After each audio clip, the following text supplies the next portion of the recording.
This episode is in partnership with Authority Magazine. Authority Magazine, a Medium publication, is devoted to sharing in-depth and interesting interviews featuring people who are authorities in business, pop culture, wellness, social impact, and tech.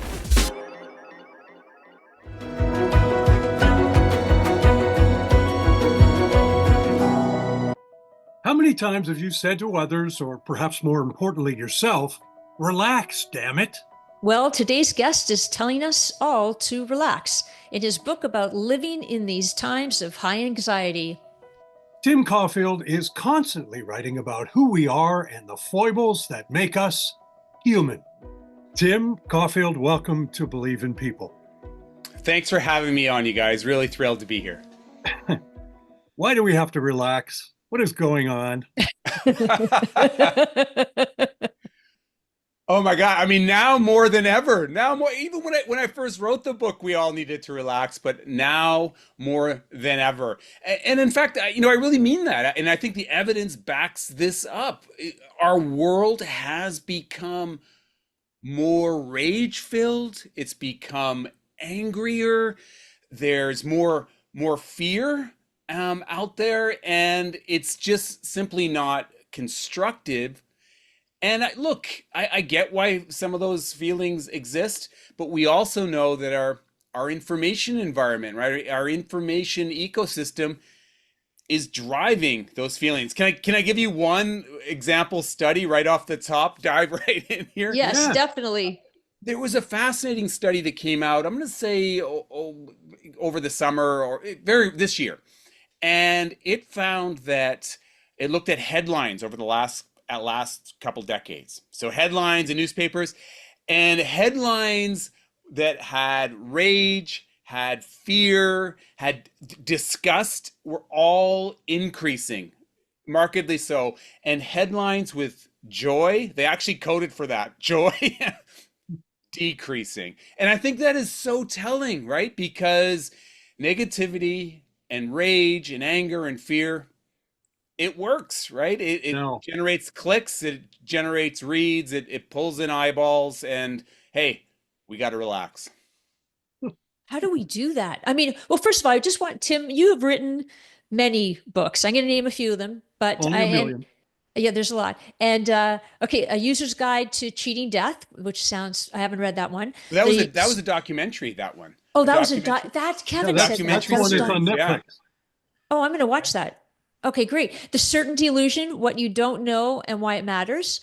I just read Relax, Damn It. Then you wrote, no, in no particular order, The Vaccination Picture. This one's great. Is Gwyneth Paltrow wrong about everything? And The Cure for Everything, Untangling the Twisted Messages about Health, Fitness, and Happiness. Why is there so much misinformation? And it's just so, and we're so intrigued by, particularly celebrities giving us advice, and we follow it. What is going on in that whole space? Well, I've been studying this topic for decades, and look, misinformation, especially in the health space, has always been a problem, but over the last 5-6 years it has become acute, absolutely acute.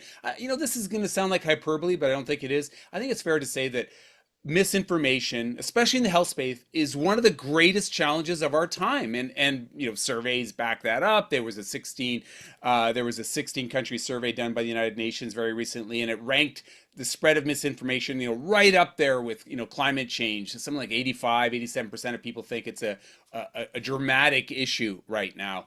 And it is, we've touched on it already. It really is our information environment just driving that misinformation, because unfortunately, research consistently shows that misinformation often wins in the information space. And yes, when that misinformation comes from celebrities, from prominent individuals, it's more likely to get traction. And there's a whole bunch of interesting reasons why that is the case. There was a study that right on point that came out, again, so much great research going on in this topic right now, that found that a scary post from a celebrity is one of the most efficient ways to push misinformation. And part of that is because it's a story, right? It's a narrative. And we also know that stories, anecdotes, testimonials can often overwhelm good science, and we're seeing that again and again right now. So I think, look, I could go on and on why what got us here, but I think those are some of the elements. And of course, social media and the echo chambers that social media creates another big part of the story. Well, I would just like to point out that we now have, in the United States, where I am living now, we now have a TV doctor as the head of Medicare and Medicaid, Dr. Oz. So somebody out there must be thinking that these TV advice, maybe, maybe Dr. Phil can become head of something else as well. But you have a word for it, and your word, I think, came from the COVID and the whole. My son always used to say to me, that's why I'm rambling. My kid always, because I used to be in TV news, and my kid would always say, "We're all gonna die," and everybody says that. We're all gonna die, and it's like the price of postage goes up 2 cents.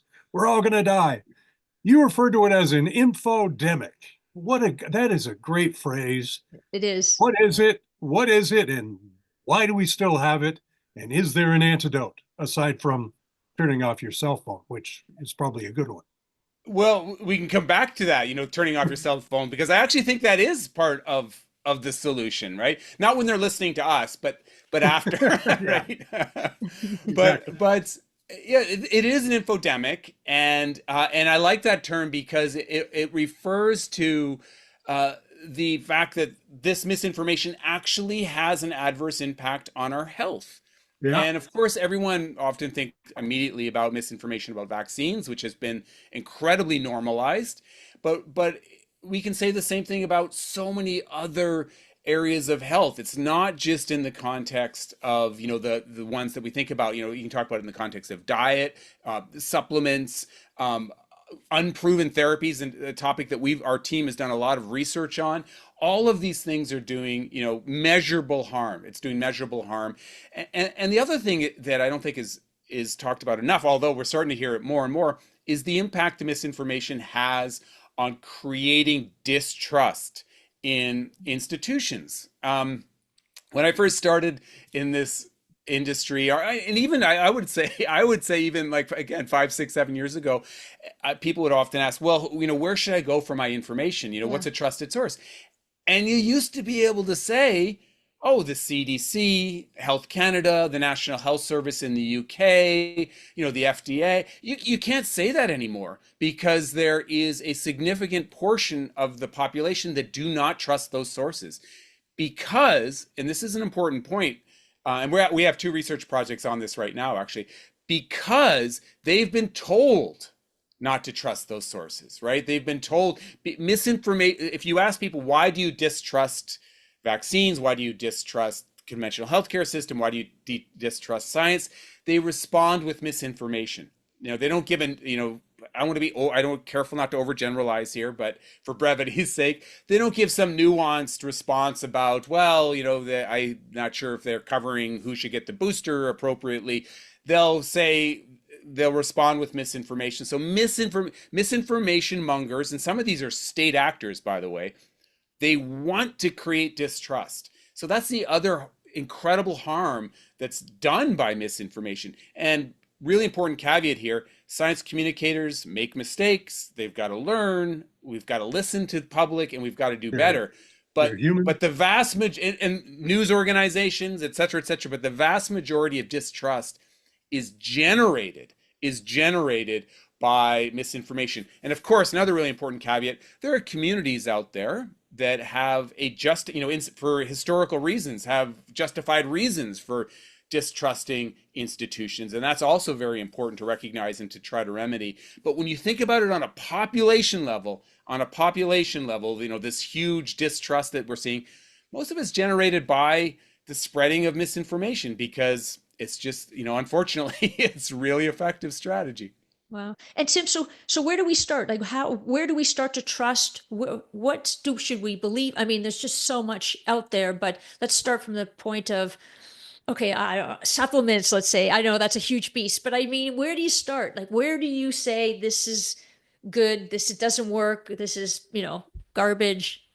I think supplements is a really good symbolic topic actually, because it is, you're gonna hate this response, but I think the important thing is it's complex, right? And those selling supplements, pushing supplements don't say that. They say, my supplement is a game changer and you absolutely need Yeah. this supplement. And they don't say, well, the data is kind of mixed. There's some animal studies on this, and most of the clinical trials have been underwhelming or negative. You might want to try it if you want to. They don't say that, right? They say this is going to work, right? They're going to say this is going to work. And Exactly. look, I always joke. This is another reason I like this topic is because it also you have to recognize your own biases, and that's not easy. And I am a supplement cynic. I admit it out of the gate. Okay, I'm happy to hear that actually. It's refreshing.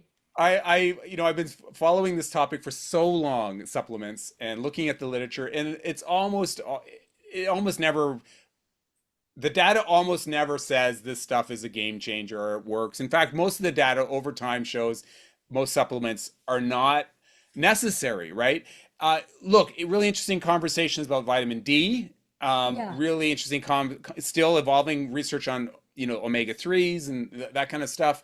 And of course, if you have a clinically, go to your science informed clinician and you have a clinically identified deficiency, or you're a pregnant woman, there's a whole bunch of reasons to take actual supplements. But we're talking about the multi-billion-dollar supplement industry that's pushing all these products that are largely unproven. And by the way, often contaminated. Research shows that consistently. Often the supplement doesn't Especially have protein powders, right? all of the. It's a lightly regulated industry, right? I think we need to remember that. And so there's potential harms associated with supplements, and the evidence is iffy on the benefits. So I think it is fair to go in when you hear someone pushing a supplement to be skeptical, even with my recognizing that I have maybe a little bit of a bias here. And I do try to go, okay, what does the evidence actually say on this, right? On this.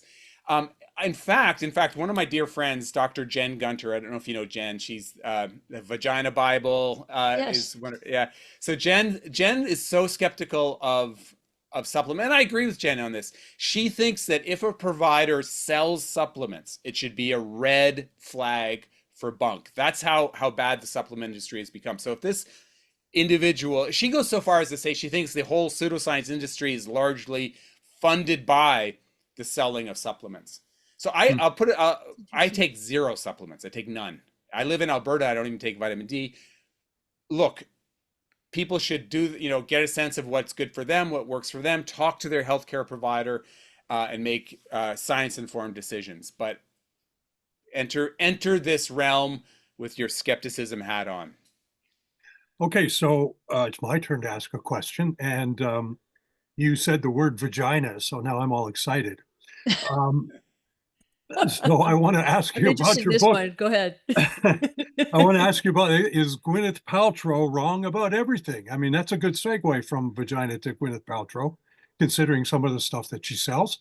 So why write that book, and what Yeah. is the thumbnail of the subject matter?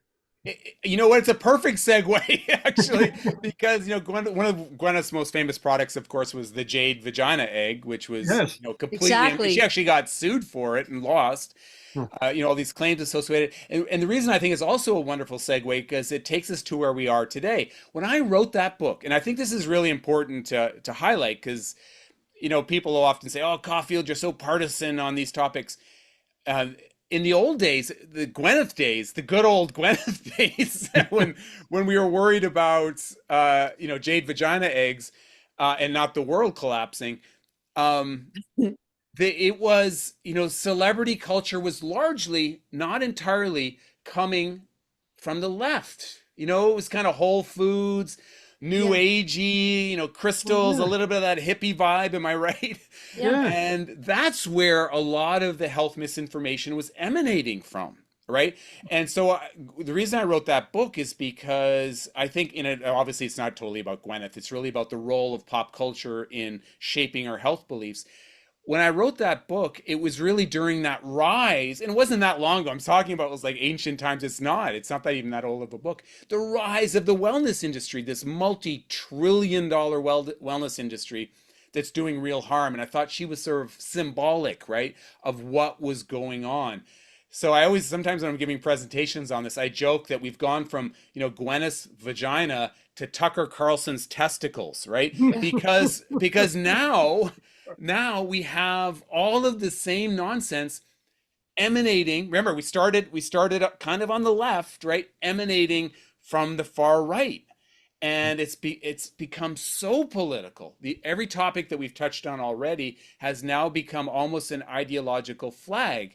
And we can look at this from a nonpartisan perspective, right? Because this happens across the ideological spectrum. But holy cow, has this ever become about politics now? And that's really scary, because once it becomes about politics, it becomes more difficult to change people's minds, right? Because it's their personal identity, and it's, their community, right? It's their community, and it can be much more difficult to change people's minds. So that book, when I wrote that book, I was really trying to investigate, how pop culture, celebrity culture influences how we see the world. And, obviously the conclusions is that it has a really big impact, even if you don't realize it. Move forward to today, and Dr. Oz is running Medicare and Medicaid.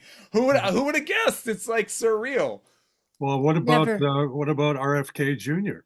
Oh, yeah. I mean, look, I'm not going to pull any punches here. We can have interesting conversations about some of his other appointments. I'm disappointed in more nuanced ways with some of those other appointments. RFK Jr., that appointment is absolutely horrific, right? And I don't think we should sane wash this decision. This is absolutely horrific. People call him a vaccination skeptic, or he has controversial positions. That's simply not true, right? He spreads vaccine lies. He's a hardcore anti-vaxxer. Even if you just look at the consistent lie associated with the idea that vaccines cause autism, something that's never been shown to be true, and I think it's important to emphasize, has been shown not to be true. Like, research has shown it's not true. So he has done incredible harm. And then we can layer on top of that his beliefs on things like raw milk and things like fluoride, and his conspiracy theories around the FDA and unproven therapies in the stem cell space, where we've done a lot of research, is absolutely horrifying. And one of the things I'm most concerned about is just this broad normalization of pseudoscience and misinformation, which I think is already happening. It's already happening. You see the mainstream media talk, with headlines, kind of saying, well, he's got interesting ideas here, and it's just the whole basket is horrifying. There's nothing good about what's happening there. No, you've got a lot of work to do, Tim. But yeah, you'll be busy already happened. It's been a crazy couple of weeks. I bet it has, because I mean, well, for instance, okay, if you could change one thing about how the public interest interacts with science, what would that be? Oh my gosh. Okay, can I do three? Yeah, please. So the first thing is, I think everyone needs to have a greater appreciation of how science happens, right? So just understand the scientific process better. Science is hard, it's messy, it moves forward iteratively.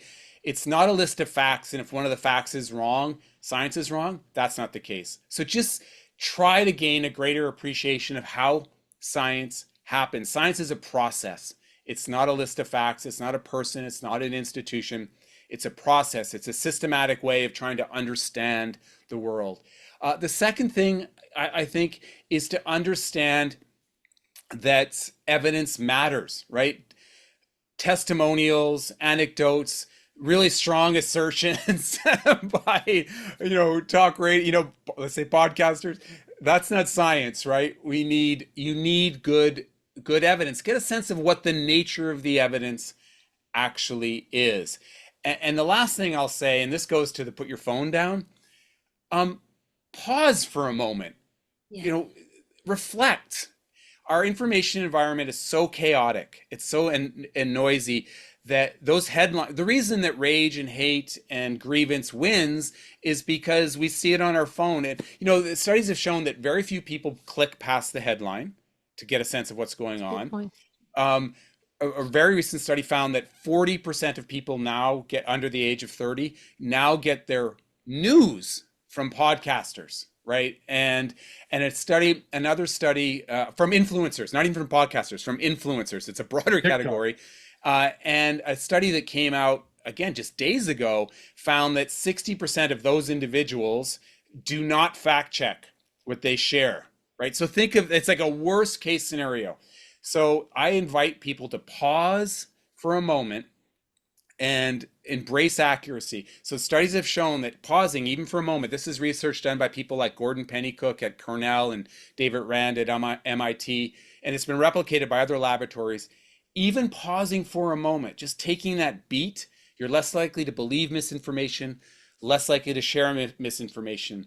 And I think there's a bunch of stuff going on there, but part of it is it takes the emotion out of it, right? It takes that my team won or my team's being treated unfairly. It takes that out of the equation a little bit and allows you to kind of reflect on, okay, what's this evidence really say? Is this true?